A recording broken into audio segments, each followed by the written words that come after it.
Hi, this is Han. Now I will talk about the text design for my infographic. I have used several kinds of text type with my work, with my infographic. This is my model.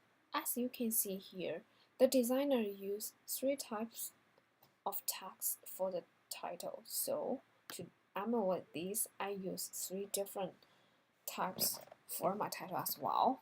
They are all of different types. This one is Arial Black, and this one is brush script.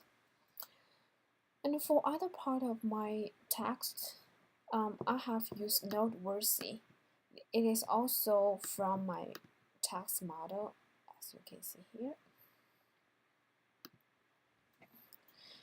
And for other long paragraphs, I have used Arial.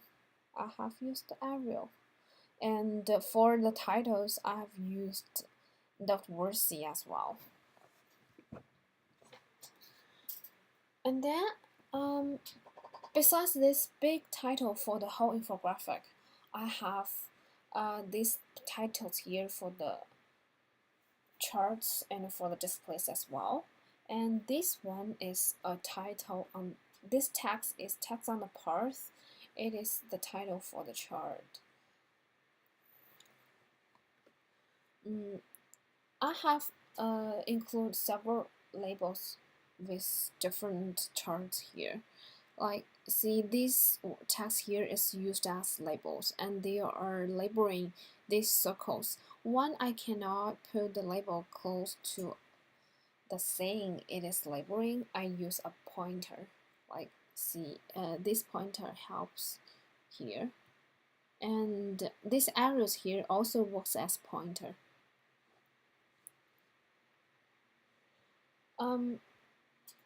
Some of the text here are title and some are labels. I still have something more than that. This is a paragraph which provides background information about this chart. This could help the audience easily understand what this chart is about. And also this text here, without this, the audience could still get the points of the map, but with this, the audience could get the key point of the map, and if someone don't get it, this text will help them. And this little paragraphs here is the history stories, which helps to explain what these symbols or illusions about. And then I will talk about the visual hierarchy. According to the feedback of my peers, they said when they took the first glance of this infographic, the first thing they saw is usually this pie chart, because this is so colorful and condensed, because it is filled with color. And so when they saw this infographic may be about food. And then, since the layout design of these, the audience usually look at it from top to the bottom, from left to the right. So this kind of guided the audience to browse this infographic through this way. When they are looking at the title, the first thing they saw is this illusion. So this just emphasizes that this infographic is about pizza. And then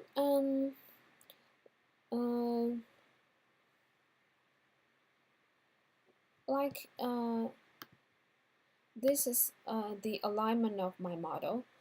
So for the model I emulate, the audience could still look at this infographic from top to the bottom, from left to right.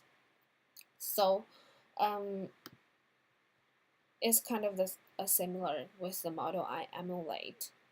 But when they look at the separate part of the infographic, they tend to have different visual hierarchies. For example, when they are looking at this map, the first thing they saw are usually these pizza illusions as well. They are totally different from other circles. So, and when they are looking at this relationship display, the pizza illusion is usually what they saw first. Also because of the variety. And then I will talk about the context. Oh, like the central data about this topic is I think these labels and these informations here are all the central data, because without these the audience could get lost with this infographic. They will not understand what this chart means. And then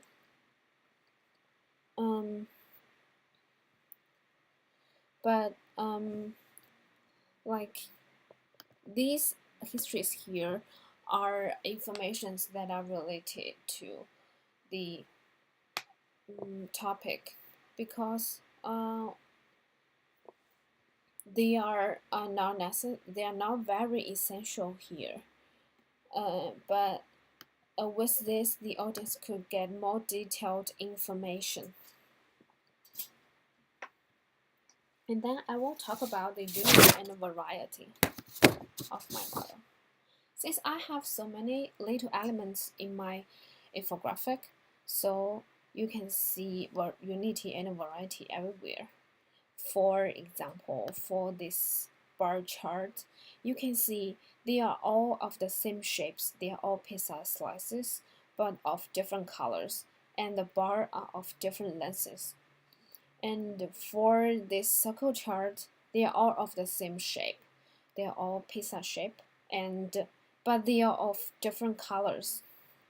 This create kind of variety, and it is also color encoding.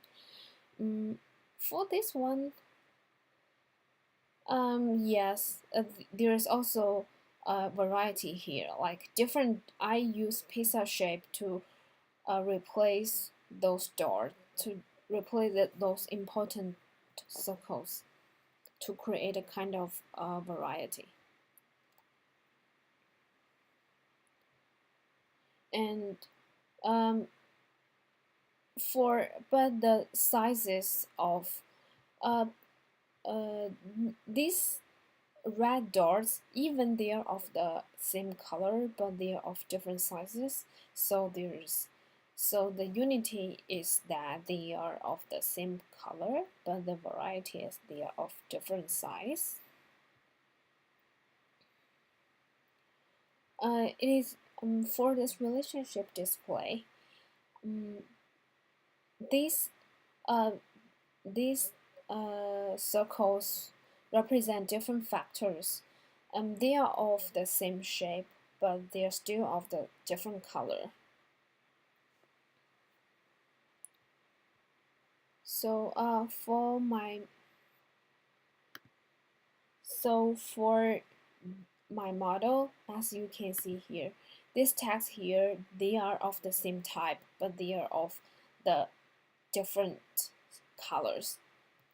So it is similar to what I have done with my infographic. And then I will talk about the layout. It is a model I emulate.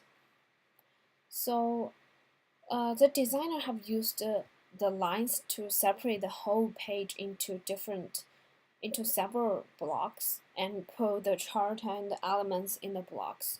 To emulate these, I also use the lines and put my charts and elements in the blocks.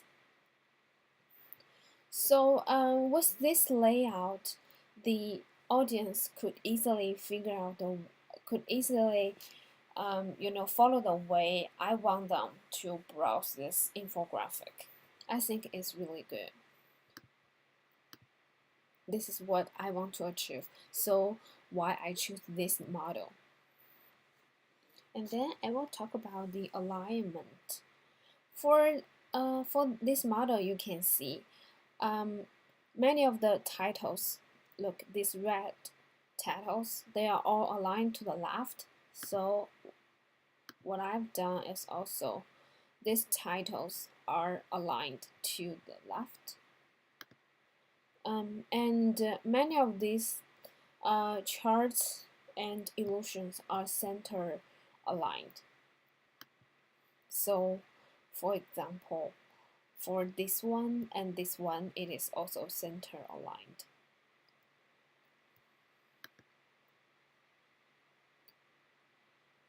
And because with so many blocks, the designer have left out some kind of spaces.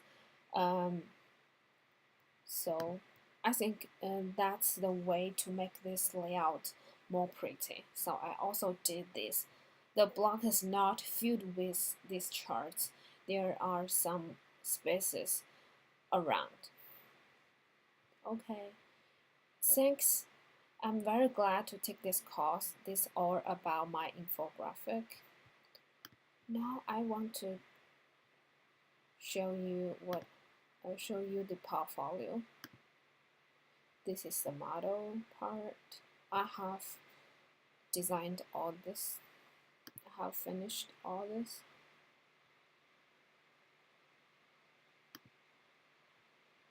Okay, thank you. It's very nice to take this class with you. Thank you.